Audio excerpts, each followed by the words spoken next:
Hi అండి. Welcome to నిసిస్ kitchen వ్లాగ్స్లో ఈరోజు Emmy అయినటువంటి చికెన్ కర్రీ చేసి చూపిస్తున్నాను.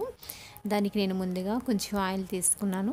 అలాగే ఒక స్పూన్ జీరా, అలాగే 2 పెద్ద ఆనియన్స్ తీసుకొని నేను ఈ విధంగా కట్ చేసి నేను ఫ్రై చేసుకుంటున్నాను. నేను 1/2 కిలో చికెన్ తీసుకున్నాను కాబట్టి నేను ఒక 2 ఆనియన్స్ అనేది తీసుకుంటున్నాను. ఈ ఆనియన్స్ ఫ్రై అయిపోయిన తర్వాత ఇందులోకి పచ్చిమిర్చి తీసుకుంటున్నాను. నేనైతే ఎక్కువగానే పచ్చిమిర్చి తీసుకుంటున్నాను. అవి కూడా ఈ విధంగా ఫ్రై అయ్యేంత వరకు నేను ఫ్రై చేసుకొని ఇందులోకి నేను పసుపు కొంచెం,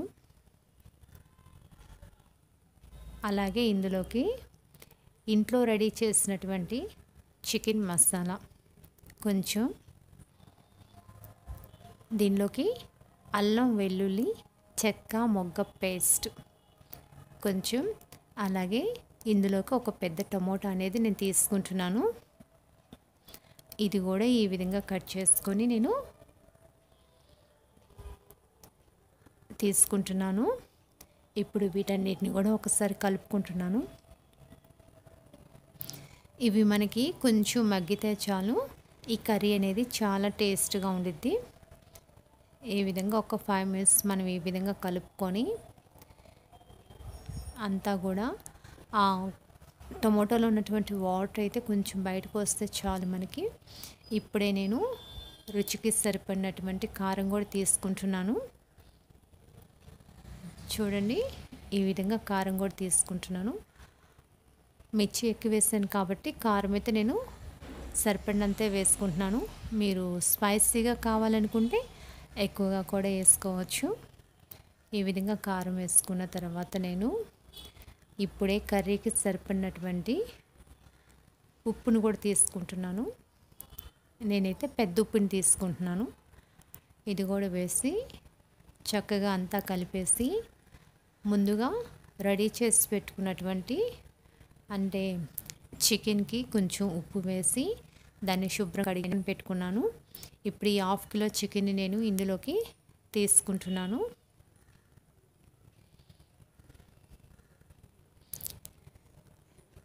హాఫ్ కిలో చికెను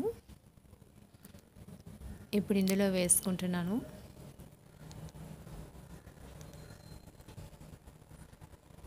నేను బోన్స్తో ఉన్నటువంటి చికెన్ తీసుకున్నాను.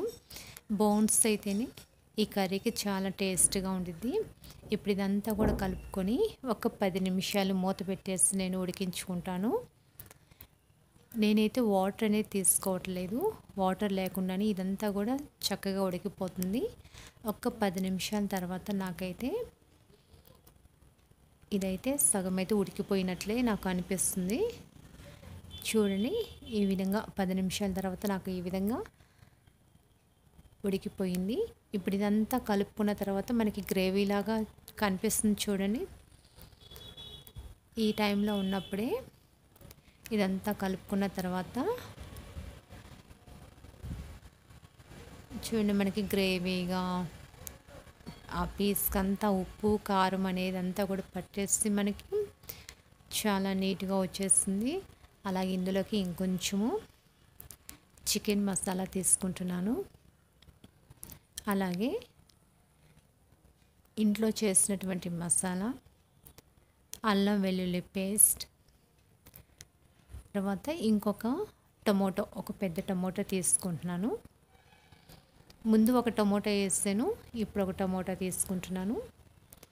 ఇప్పుడు వీటన్నిటిని కూడా చక్కగా కలిపేసుకొని అంతా కూడా కలిసేంత వరకు కూడా మనం కలుపుకుంటే 1/2 కిలో చికెన్ అయినా ఇంట్లో ఉన్న వాళ్ళందరూ కూడా హ్యాపీగా తినొచ్చు. ఎందుకంటే దీంట్లో వాటర్ పోయట్లేదు కాబట్టి మనకి గ్రేవీ అనేది బాగా చిక్కగా ముక్కకు అనేది పట్టేసి చాలా టేస్టీగా ఉండిద్ది.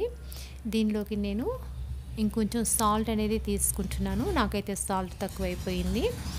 ఈ సాల్ట్ తీసుకొని అంతా కలిపేసుకొని నేను ఒక 10 నిమిషాలు మూత పెట్టేసి ఉడికించుకున్నట్లయితే ఎంతో టేస్టీ అయినటువంటి సింపుల్ అలాగే హెల్దీ అయినటువంటి చికెన్ కర్రీ అనేది మనకి రెడీ అయిపోయిద్ది. దాన్ని మనం వేడి వేడిగా మనం సర్వ్ చేసుకోవచ్చు. ఈ రోటీస్లోకి, రైస్లోకి చాలా బాగుండిద్ది. చాలా సింపుల్గా తక్కువ మసాలాతోటి మనము చికెన్ కర్రీ అనేది మనకి రెడీ అయిపోయింది. చూడండి, వాటర్ పోయకుండానే వాటర్ అనేది మనకి దానిలోంచి వచ్చేస్తాయి. ఇప్పుడు దాంట్లోకి కొత్తిమీర అనేది నేను తీసుకుంటున్నాను. ఇది కూడా అంతా కలుపుకొని నేను ఇంకొంచెం సేపు ఈ చికెన్ కర్రీ అనేది ఉడికించుకొని